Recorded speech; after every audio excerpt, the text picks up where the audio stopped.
Hello guys, कैसे हैं आप लोग। तो दोस्तों, आज हम आए हैं विस्मयादि बोधक हिंदी में बोलते हैं और इंग्लिश में होता है इंटरजेक्शन। ठीक है। तो हमने अलग अलग पार्ट्स ऑफ स्पीच को बताया था कि कोई भी सेंटेंस अगर आप पढ़ते हैं तो उसमें जैसे हमने पढ़ा alas he is dead. Alas he is dead यानी इस सेंटेंस में अलाज क्या है, ही क्या है, इज़ क्या है, डेड क्या है। ठीक है। तो दोस्तों, ये चीज़ें आपको तभी समझ में आएंगी जब आप आठों के आठ पार्ट्स ऑफ स्पीच अच्छे से समझ लेंगे। ठीक।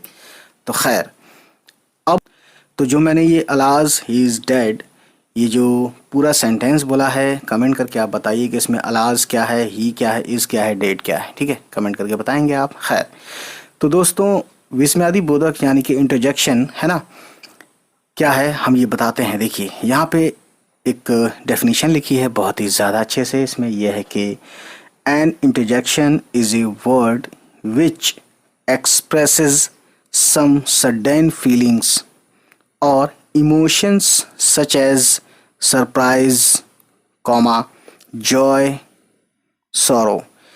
यानी कहने का मतलब यह है कि इंटरजेक्शन वो वर्ड है, यानी वो शब्द है जो कि ये बताता है या जताता है ना, किसी भी या कुछ फीलिंग को, सडन फीलिंग, जो अचानक से होने वाली जो भी फीलिंग होती हैं, है ना, हमारे भाव होते हैं, जज्बात होते हैं अचानक से होने वाले।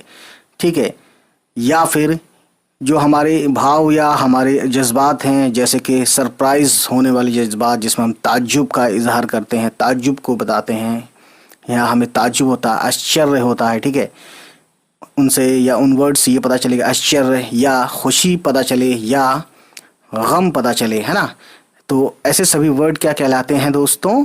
ऐसे सभी वर्ड इंटरजेक्शन यानी हिंदी में विस्मयादि बोधक कहते हैं। तो दोस्तों, आपको ये एक डेफिनेशन तो पता चल गई कि इंटरजेक्शन किसे कहते हैं, व्हाट इज़ द इंटरजेक्शन या डेफिनेशन ऑफ इंटरजेक्शन तो आप समझ गए। लेकिन अब हम देखते हैं कि जब कहीं भी वो इंटरजेक्शन आते हैं तो वो दिखते कैसे हैं, मतलब वो कौन कौन से हैं। Interjection are usually followed by an exclamation mark, यानी फॉलोड का मतलब होता है कि पहले आएगा इंटरजेक्शन वर्ड, है ना, इंटरजेक्शन आएगा, वो वर्ड आएगा जो इंटरजेक्शन है, उसके बाद ये ज़रूर आता है ना। इसे बोलते हैं एक्सक्लामेशन मार्क। ठीक है, उल्टा आई समझ लो आप इंग्लिश का। ठीक। खैर, तो हम देखते हैं यहाँ कुछ इंटरजेक्शन जो है कुछ दिए हुए हैं, जैसे वाव है ना, हे है, आउच है। अच्छा, जब भी ये सेंटेंस में आएगा तो इसके आउच के बाद या वाव के बाद, है ना, ये ज़रूर आएगा, ये वाला, यानी ऐसे करके और ये बन जाएगा जैसे आई होता है ना। अब उसका उल्टा कर दो, ये बोलते हैं एक्सक्लामेशन मार्क, और ये इनके बाद आता है, आउच के बाद, हे के बाद, है ना, हुर्रा के बाद आता है।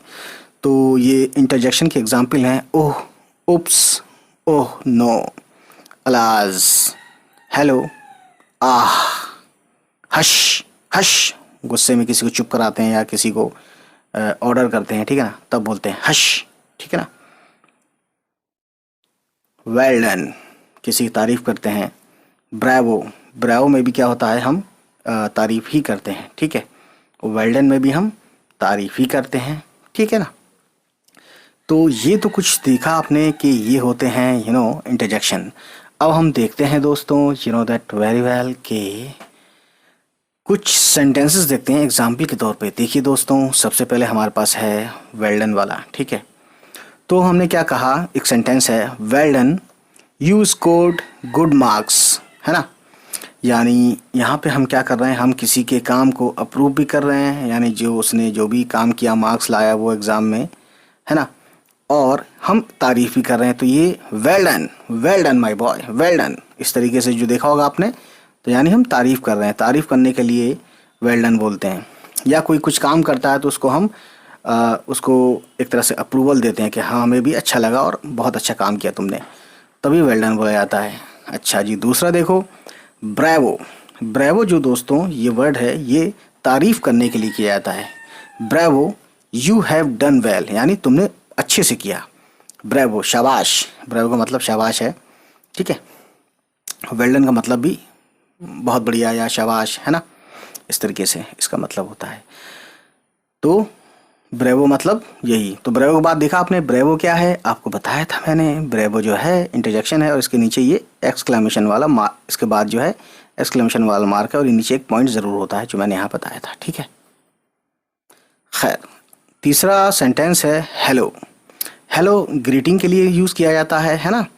और हेलो भी इंटरजेक्शन है, लोग शायद ना समझते हों लेकिन हेलो इंटरजेक्शन है। हाउ आर यू, आप कैसे हो, है ना। या हेलो व्हाट्स गोइंग ऑन, क्या हो रहा है ना।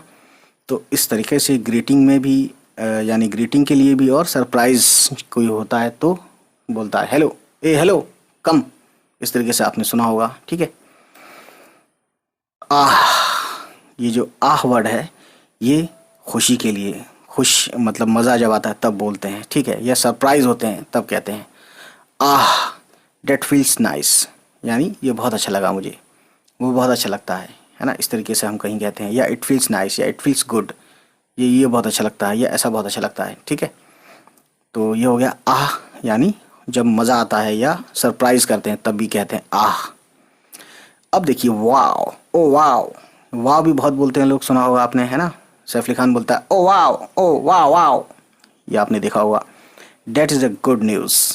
तो वाओ कब बोलते हैं दोस्तों, वाओ बोलते हैं सरप्राइज जब होते हैं, मतलब खुशी वाला surprise. Wow that is a good news, ये बहुत अच्छी खबर है ना, इस तरीके से बोलते हैं। छठा है दोस्तों, छठा हुर्रा। हुर्रा यानी बहुत खुशी के लिए यूज़ करते हैं। We won the match, hurrah we won the match. Hurrah यानी वाह क्या बात है, हम मैच जीत गए। तो यहाँ हुर्रा का मतलब तो यही, वाह क्या बात है या बहुत बढ़िया, बहुत खूब, ए वाह, इस तरह से ये इसका मतलब होता है अपने हिंदुस्तानी में, ठीक है। अब आते हैं हम सातवें पे, यह है अलाज। अलाज यानी बहुत तकलीफ़ होती है तब बोलते हैं अलाज ही इज़ डेड, वो मर गया, ठीक है। इस तरह से इसका हम यूज़ करते हैं, ठीक। आठवां है दोस्तों ओह। ओह का यूज़ जो किया जाता है ये भी तकलीफ़ के लिए किया जाता है। ओह ही इज़ नो मोर, यानी वो अब नहीं रहा या वो मर गया, ठीक है। अब ये वर्ड जो है आउच, ये वर्ड भी क्या किसके लिए किया जाता है, ये दर्द शो करने के लिए। Ouch it is hurting me, यानी ये इससे मुझे तकलीफ़ हो रही है या ये मुझे दर्द दे रहा है, ठीक है। अब है लास्ट हमारे पास हश। हश जो है किसी को चुप कराने के लिए, किसी को खामोश करने के लिए, किसी को शांति से बैठने के लिए, मतलब डांट वाट के लिए करते हैं। हश शट योर माउथ, अपना मुंह बंद करो या अपना मुंह बंद रखो, ठीक है। इसको बोलते हैं हश। और ये देख सकते हैं आउच, हश, ओह, इन सब के बाद एक्सक्लेमेटरी मार्क आया है, इसे हम एक्सक्लेमेटरी मार्क बोलते हैं। ये आता ज़रूर है, ठीक है ना। तो ये सब चीज़ें हैं दोस्तों, ठीक। तो दोस्तों मैं ये उम्मीद करता हूँ कि आपको ये सब समझ में आया हो, और समझ में आया हो तो हमारे चैनल को सब्सक्राइब करते हुए उन सभी तक शेयर करें जिनके बारे में आपको लगता है हमको ये वीडियोस हमारी देखनी चाहिए। चलिए फिर मिलते हैं, बाय बाय, टेक केयर, खुदा हाफिज़।